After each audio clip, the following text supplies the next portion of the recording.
Hi, my name is Hazel, and I was born to 2 lawyers in Connecticut. Please like and subscribe.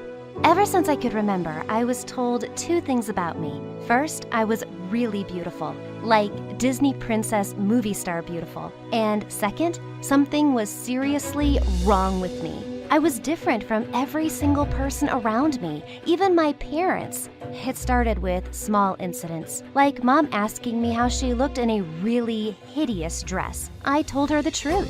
Yuck, your dress looks like poop. I've been wearing this all day. Aw, she doesn't mean it. Yes, I do. You should throw that dress away, Mama. Mom burst into tears. Hazel, that's a bit too honest. But she asked me. Just say you don't look good, okay? I don't understand why I had to lie, and it turns out in life, you're supposed to lie all the time. Like in 3rd grade, when my dad had his boss over for dinner, I said, "I know you. Dad says you're the stupidest, laziest boss in the world. Why are you like that?" He lost it, yelled at Dad, and then made him work for 4 weekends straight. Dad loved me too much to be mad at me, and he tried to explain the rules again, and I really tried to learn them, but I was simply different. By the time you're in 6th grade, everyone in class will start cracking jokes and playing pranks. If you're like me, and you can't tell when people are lying, it will be a nightmare. The worst offender was my classmate Hunter. He was the son of crazy rich politicians, and he thought he could get away with anything. He was always pulling pranks on students and teachers, and he never got more punishment than detention. One time, as a joke, he said his parents were secretly spies. I was the only idiot at the table who believed him. I started taking careful notes about every juicy, totally made-up detail. It was only when everyone was laughing that he said he was lying. You made all that up? Are you bored or crazy? You really couldn't tell I was joking? Amazing. She's like a stupid robot. Hey, I know you. Your parents are my dad's clients. My dad's a divorce lawyer. The girl looked at me like I was a ghost.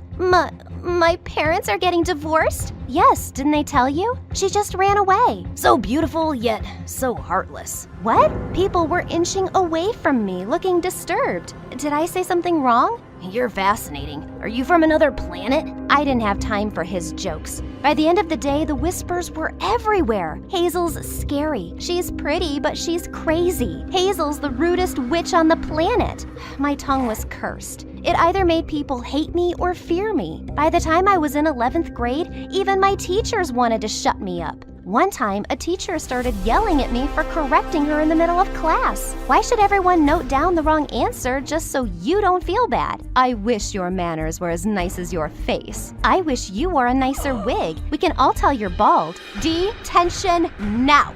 Whatever. I was fine being weird Hazel with no friends. I understood science and math more than humans, and that was enough for me. The only person who wasn't scared of me was Hunter. He was always ready to pull stupid pranks on me while we were stuck in detention. In a way, I admired him. Hunter got to be as weird as he wanted, and he was still great at making friends. That's when I got an idea. Hunter, you've always been weird. Excuse me? You know, you lie all the time. You get poor grades, and you're always in detention. Wow. You have issues, but you're still popular. How do you do that? I'm handsome, rich, funny. Listen, I really want to fit in and have fun in our last 2 years here. Think about exactly how you make friends and explain it to me like I'm 5. That's gonna take time. I expect payment. You can do all of my homework. Then I expect a proper friendship course with tests. Then you need to call me Professor Hunter. I'm not doing that. It's a deal breaker. Fine, Professor Hunter. We struck a deal. The next day, I met Hunter in an empty classroom during lunch for my first lesson on becoming just like everyone else. I've known you my whole life, and using my expert observations, I've made this course. Wow! It only has 4 chapters, and if you get them all, you will be popular. Let's do it. Chapter 1, Jokes. Jokes are lies that make people laugh.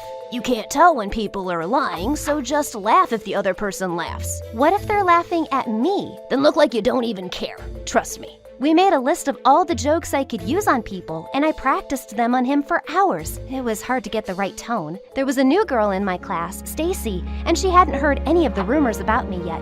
She was the perfect target for my new powers. I sat with her at lunch and rattled off joke after joke till she fell off her chair laughing. Wow, Hazel, you're gorgeous and funny. I'm having a sleepover tonight. You want to come? Oh my God, my first sleepover? I was so excited. I literally rushed to tell Hunter. It's working already. Time for lesson 2. Chapter 2, Casual Chats. Here's a list of acceptable topics you can talk about at a sleepover. What can't I talk about? Nothing heavy, no depressing news, and no global warming. It bums people out. But it's important. I agree. I'm just telling you how to get along with them. Fine. I tried to make use of the list at the sleepover. But it was hard. A few times I slipped up and said things that got me weird looks. I didn't even know why. So I just stayed quiet unless someone asked me a question, and I laughed when everyone laughed. And surprisingly, it worked. Stacy asked me to come for another sleepover. And the next day, she went with me everywhere in school. When I saw Hunter, I gave him a hug. I made friends. You're the best teacher ever. Thank you, Hunter. Professor Hunter. Come on. Chapter 3, Similar Interests.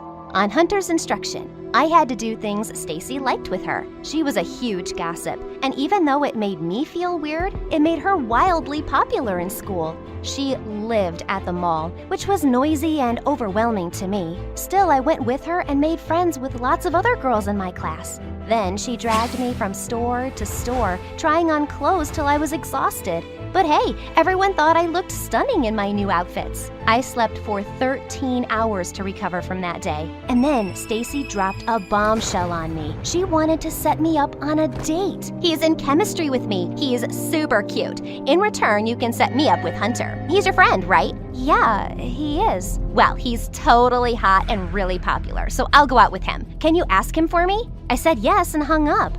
I was gonna go on my first date ever? I was panicking. I found Hunter after school that day and pulled him into an empty classroom. We need an emergency lesson. Stacy set me up on a date. Really? You want to go? Yes, but I'm not ready for this. We never practiced dates. You want to practice a date with me? I need quick tips. Other than jokes, casual talk, and similar interests, what can I use? It's a date, so there's touching. Where? Just the arm or the hand or... Like this? Yes. You could give him a hug at the end of the date. Don't pat his head. What else? You could kiss him. There was a long pause and he just stared at me. He wasn't gonna say anything else? Okay, well, thanks for the tips. I patted his head and walked off. I turned right before the door and asked him if he'd go out with Stacy. Are you serious? Yeah, she's cute. Fine, whatever. Stacy was over the moon for her date. She was gonna have no trouble. She was fun, pretty, and sociable. I, on the other hand, was a nervous wreck. When I met her friend James, he said, "Wow, you're the prettiest girl ever." Thanks, same to you. Oh, shut up, Hazel, you moron. I just stayed quiet and touched his hand like a robot. And it seemed to be working, until Hunter's Lamborghini pulled up in front of the restaurant. He walked with Stacy on his arm. What? You guys are on your date here? I told you where we're going. I forgot. Well, the more the merrier. They joined our table. Honestly, I was less nervous now that Hunter was here, but that changed the second, third, and fourth time he just happened to crash my date. One time we were all at a movie together, and Hunter was acting so weird. He kept competing with James over who shared my soda and who stuck their hand deepest into my popcorn bucket. Stacy was just glaring at both of them. What in the world was going on? On our next double date, the tension exploded. Stacy got a strike and she tried to kiss Hunter, but he dodged her. She hit the floor right on her face. Oh my God, what is wrong with you? You scared me. It's our 5th date and you're dodging my kiss? Ha! That's because he likes Hazel. What? He's been hanging around you like a freaking shield. Hazel, is this true? No, it's not. Tell them, Hunter. Hunter just stared at us. Why wasn't he saying anything? That's when his phone started ringing, and he ran to one side to answer it. He came back looking really freaked out. There's an emergency. I gotta go. Bye. Sure, just make an excuse and leave. Jerk.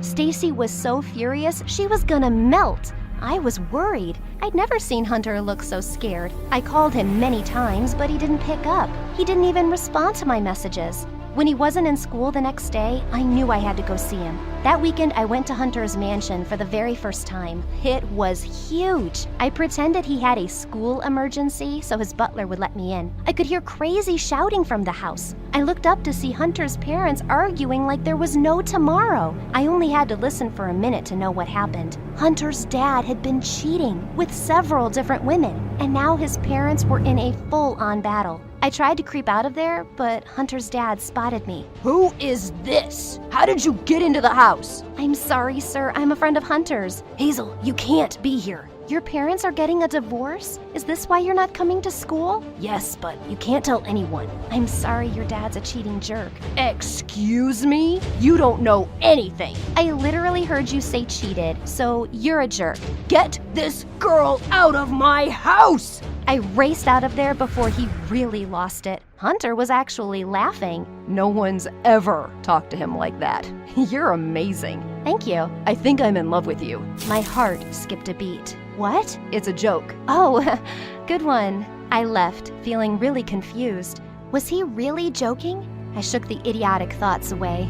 I was just happy he was okay. It would take Hunter another week to get back to school, and I was so excited to see him for our last lesson. But the night before, there was a knock on my door, and I saw him standing outside, and he looked mad. Who did you tell about my parents? What? Did you see the news? He barged into my house and turned on the TV. His parents' faces were on the news with the headline, "The biggest cheating scandal in local government." No! There's a sea of cameras outside my house. Who did you tell, Hazel? I'm sorry, Hunter. I told Stacy. You what? You were missing for days, and she was hysterical. I had to tell her. She promised she'd keep it a secret. Do you not understand people at all? Do you notice anything around you? Your girlfriend was sobbing on my shoulder, begging to know what happened to you. We haven't even kissed. I don't even like her. Do I have to spell every single thing out for you? Yes, you do. This is who I am. This is what it takes to be friends with me.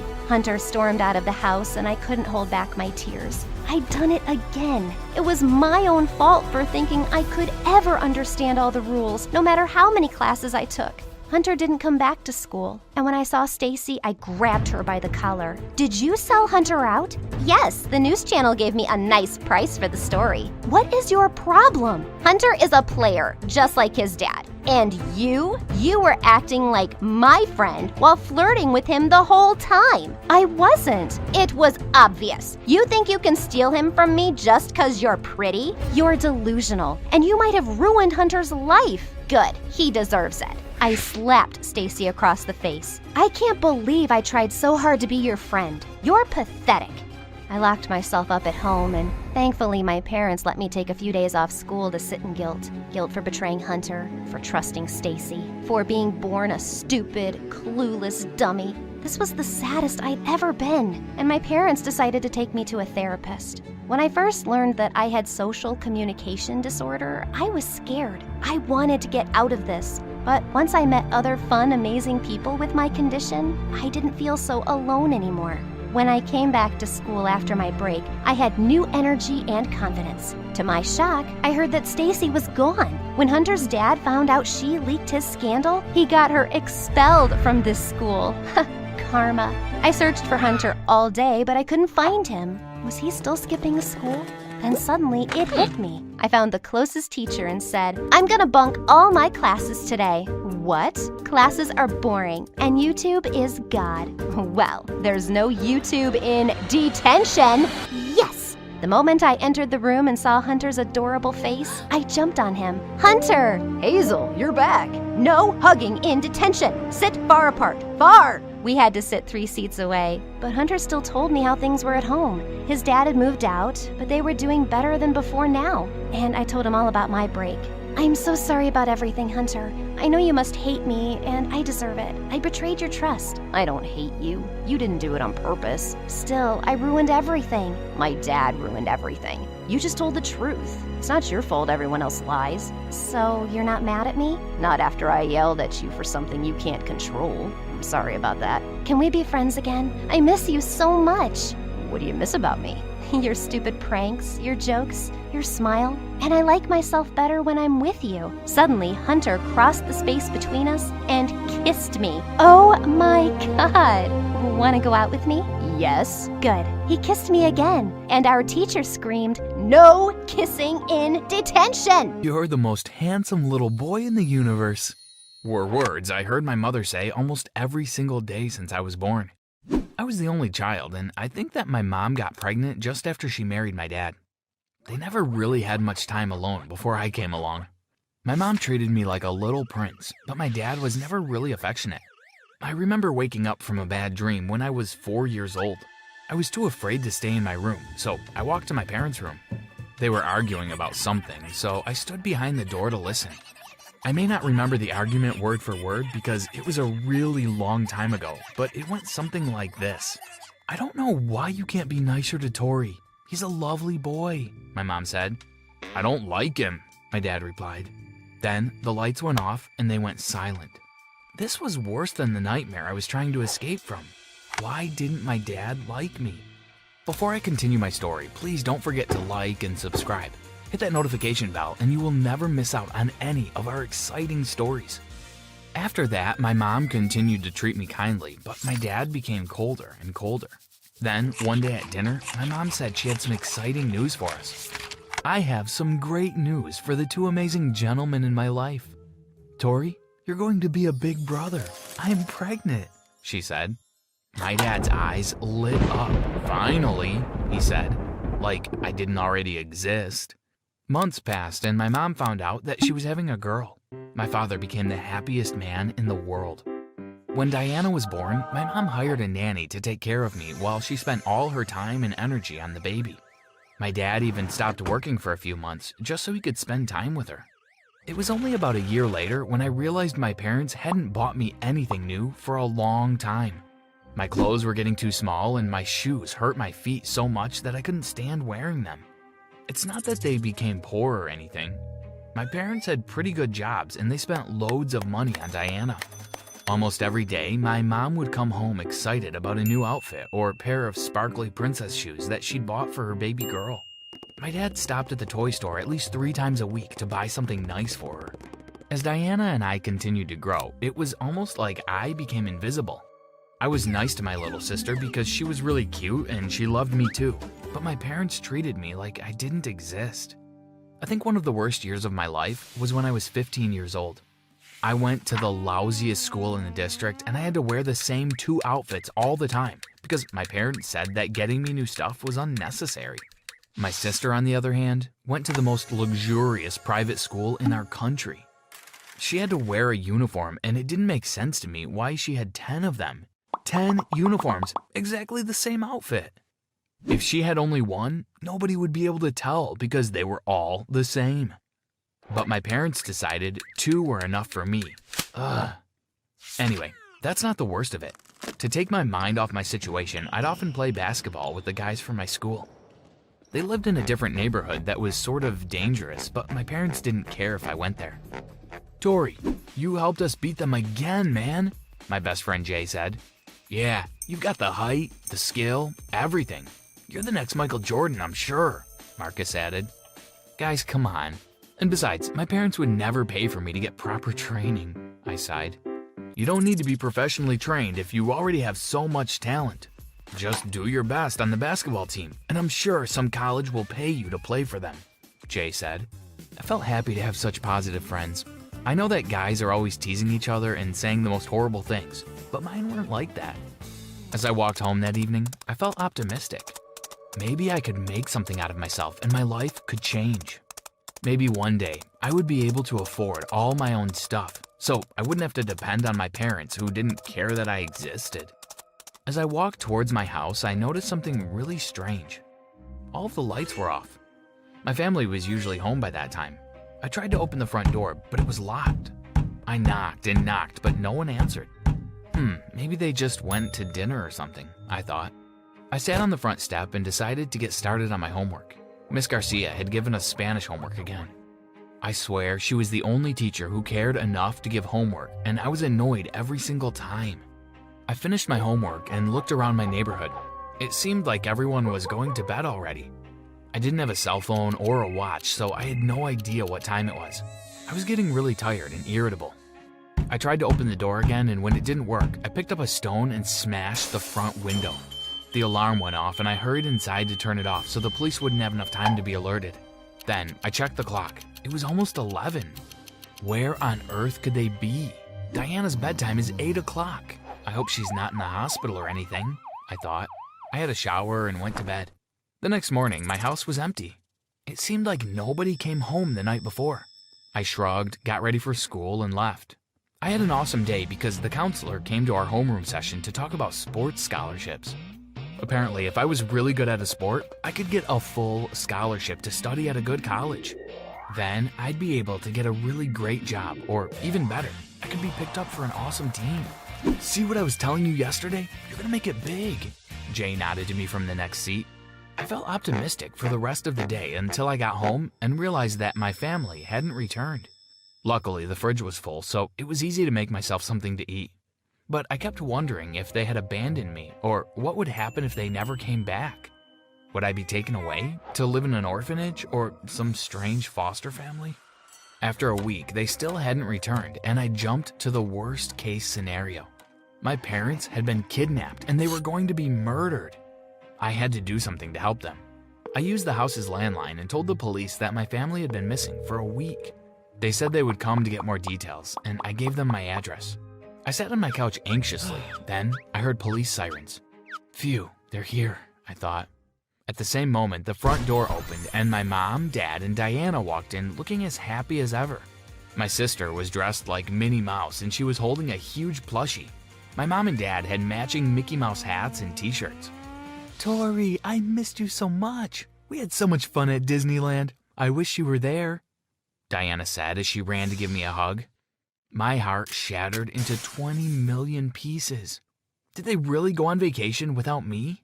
To a place I've always wanted to go without telling me a thing?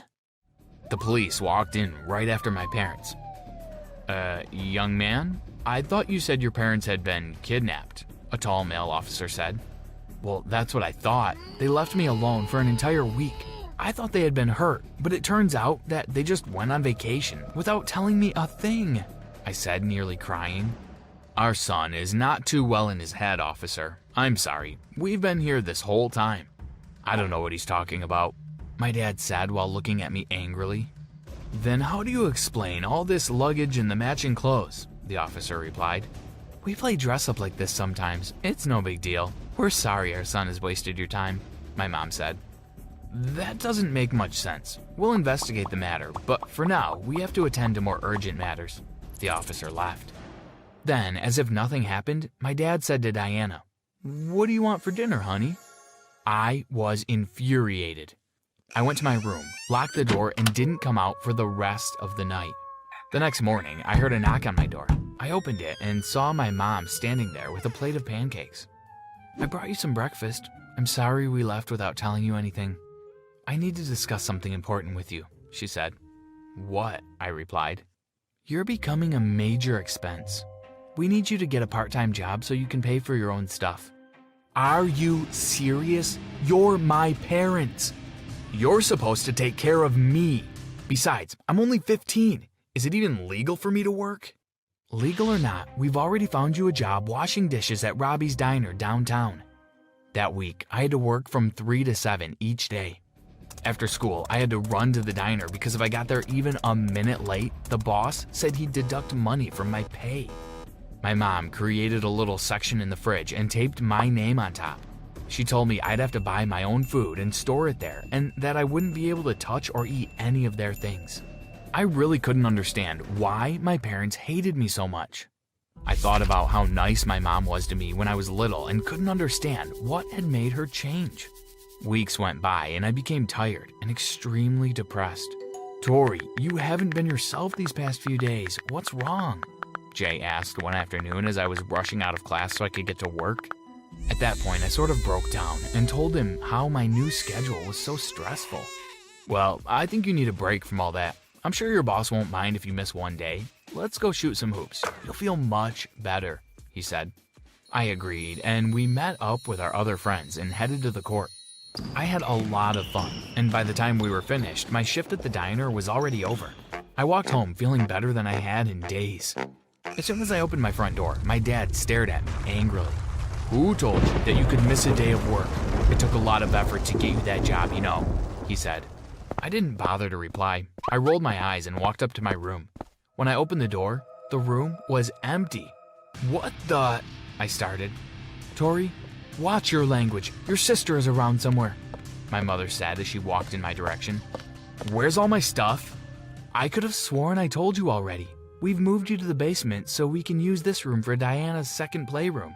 Her first one is already too full of all her toys, and we're always buying her more, so we need somewhere to put them." "The basement? There are rats in there. There are no windows and it smells awful. Diana already has a bedroom and a playroom. She doesn't need a second playroom," I screamed.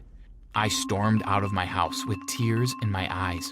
At first, I didn't know where I was going. I just walked and walked until I ended up in Jay's neighborhood, then in front of his doorstep. "What are you doing here so late, honey?"